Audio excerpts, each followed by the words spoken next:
to get the message out what we have been doing in GenTore in the last 5 years. And I hope that we have some really lively discussion and that all of you who perhaps do not know GenTore so well can chip in with that discussion. The program is this one here.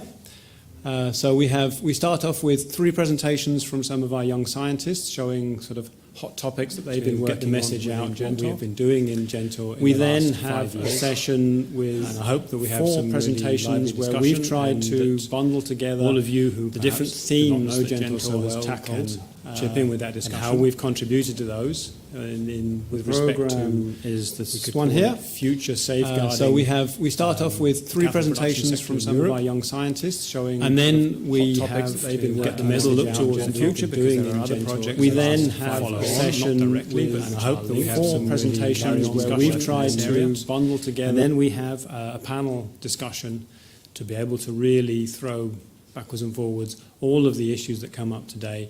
And to introduce us to that, we have a guest speaker. We have Harman Ennerdijk, who's over there.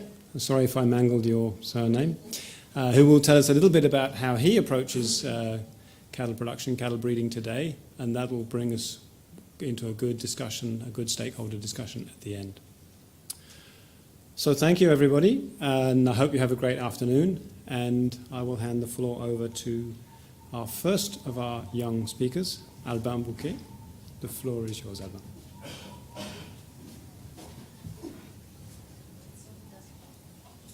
On the desktop, right.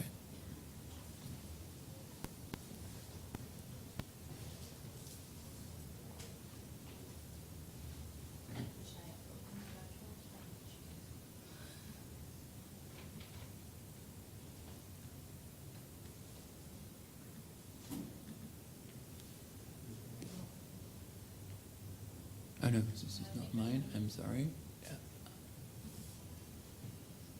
Yeah.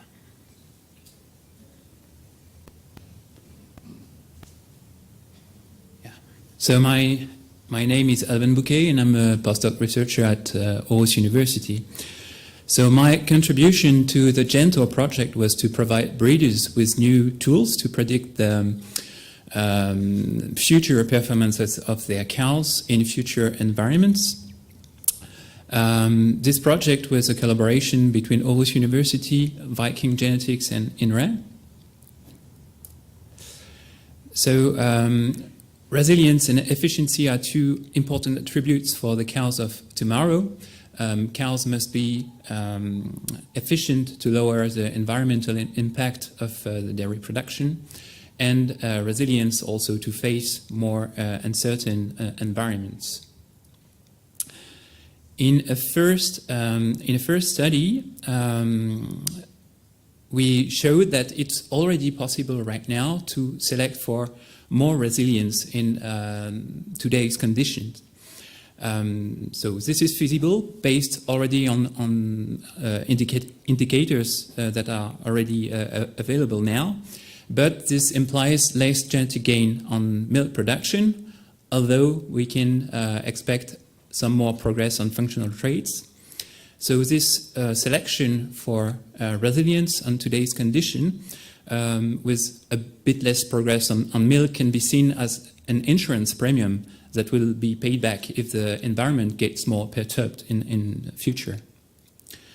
But the question I was asked by breeders was, but how will my, what is the impact of my breeding strategy right now on the resilience of my cow in future? And this meant that we had to model what is a response to a challenge for those cows. And we focused on the nutritional challenge. So this response is quite difficult, complex to model because the traits are quite they are highly dynamic, and they are affected both by the environment and by selection. So in case of feed restriction, the cows will experience trade-offs. It means that they will have to prioritize certain functions. So for example, lactation versus fitness or reproduction. And what we have to keep in mind that when we select cows, we also change the magnitude of those trade-offs. And the current methods we use to predict selection response do not account for those trade-offs. So it's difficult to predict the long-term consequences of selection. So to tackle this problem, our idea was to couple two different kinds of model.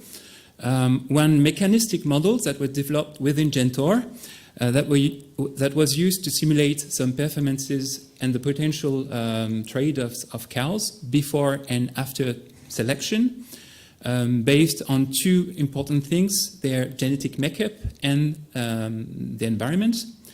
And we coupled this model with a breeding scheme simulator that was used to evaluate how the genetic makeup of a population will change over time.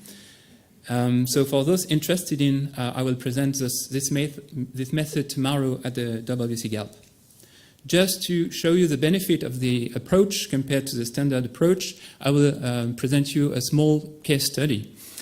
We simulated a typical breeding plan of a dairy cattle population with 20,000 cows, 100 sires. For all the cows, we had some phenotypes, so body weight, milk production, feed intake, fertility.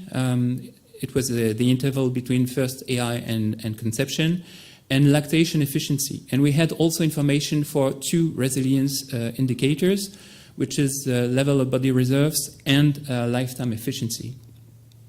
We performed selection in a non-limiting environment, and we used a breeding goal, which is quite standard, so which is made up of two traits, only two traits, milk and fertility, but with a weight that represents the current balance we have between production traits and functional traits. And we compared the performances we had before and after 20 years of selection for selection in a non-limiting environment, or if those selected cows in a non-limiting environment were transferred to a limiting environment with a reduction in dry matter intake by 13%. So here I show you the selection response, the annual genetic gain in the table, which is expressed in standard genetic deviation units. So we have, following this breeding scheme, breeding goal, a high genetic gain on milk production, which is due mainly to a gain on dry matter intake, and to a lesser extent to gains on lactation efficiency. On the graph on the right, you can see the profile of body reserves in gray for the cows before selection and in orange after selection. So to produce more milk, those cows will mobilize also more body reserves in early lactation, and then they will reconstitute a bit more slowly their body reserves. So based on that, we could see that the fertility was not really improved in this scenario, but altogether the lifetime efficiency of the breeding goal was positive. Now, if we put the same cows selected in a non-limiting environment in a limiting environment, we can see that the genetic gain on milk production is much less. Especially because with the feed restriction, the cows could not fulfill their nutritional requirements. So the progress we have here is just the progress we got on lactation efficiency. On the right, for those body reserves, the black curve, it's the body reserve profiles of the cows before selection in the non-limiting environment, and the red curve is what happens when those improved cows are in this limiting environment. And we can see here that there is mobilization of body reserves, but at a point which is quite acute, and the cows are not able to reconstitute their body reserves to bounce back to the initial level. So we have a lower resilience with a decrease in fertility and altogether a decrease in lifetime efficiency. So in conclusions, I will come back to my initial question, are we heading in the right direction? So I will just bring a few elements here. But the first thing is that it's very important to consider the dynamic nature of energetic trade-offs when we define some selection strategies. The second thing is that if we put too much focus on production traits today, it will reduce the resilience potential of cows in future. And if we anticipate that we'll have more limiting resources in future, it's a good idea to try to limit those changes in energetic trade-offs over time. And finally, all the tools we developed will help breeders, I hope, to benchmark selection strategies and make more informed choices. Thank you.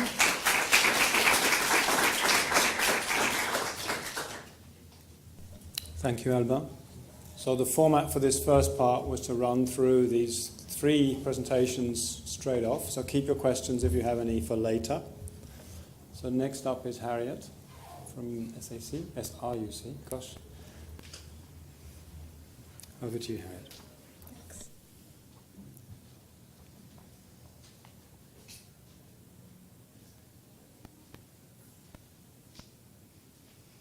Okay.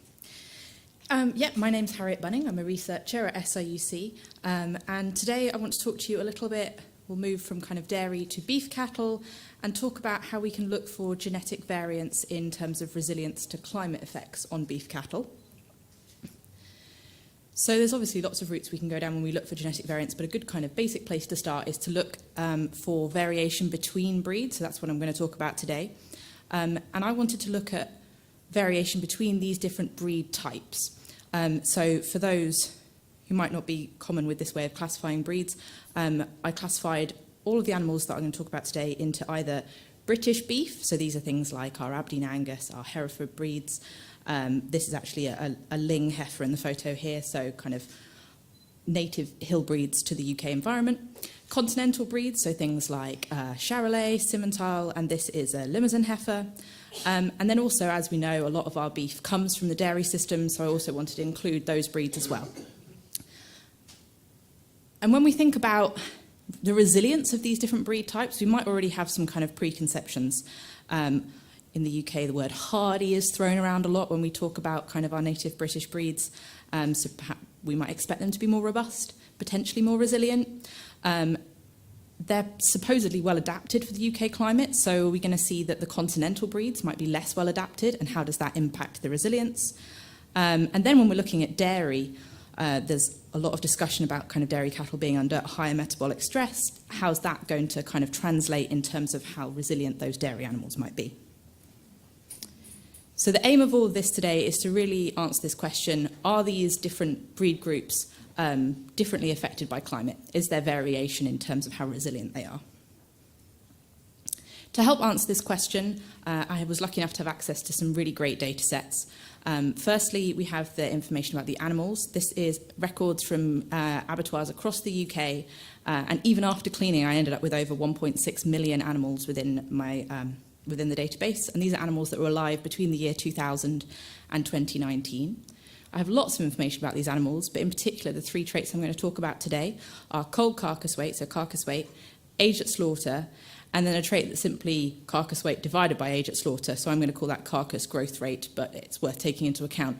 That's not really average daily carcass gain because it's not taking into account birth weights.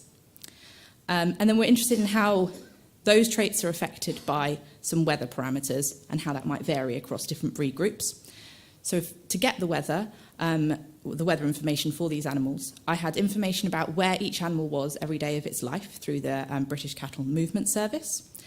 And I connected this to a UK Met Office database called the HadGrid UK data, which has every 1 kilometre square of the UK mapped. And for each day, it has 3 parameters: the daily maximum temperature, the daily minimum temperature, and the daily rainfall. I used these to define the occurrence of heat waves, extreme dry days, and extreme wet days. I also looked at extreme cold days, but those didn't tend to have many significant effects, so I'm not going to talk about that throughout the rest of this. And so from that, I can then look at, for each animal, the frequency of those different types of extreme weather that animal experienced through its life. It's a frequency, it's not a total, because older animals have a greater chance of experiencing more. So to analyse this, this is the kind of general model here, and basically had one model for each trait, coal carcass weight, age at slaughter, and carcass growth rate. And for that, I included the interaction between these weather variables, so the frequency of heat waves, dry days, and wet days, in each case, the interaction between the breed group. I also included a number of other things. I'm not going to talk through all of them right now, but importantly, I included 2 contemporary groups to try and account for some of this variation in management. So these are the results that I'm going to show you today from this. Each of these bar charts, they represent the regression coefficients between the frequency of those extreme weathers and the trait of interest. And the 3 different colours represent the 3 different types of breeds. So there's obviously a lot to dissect just from this one slide. There's a few different things that I wanted to pull out. Firstly, if we look at the dark green bars, I should check this worked beforehand, but it doesn't.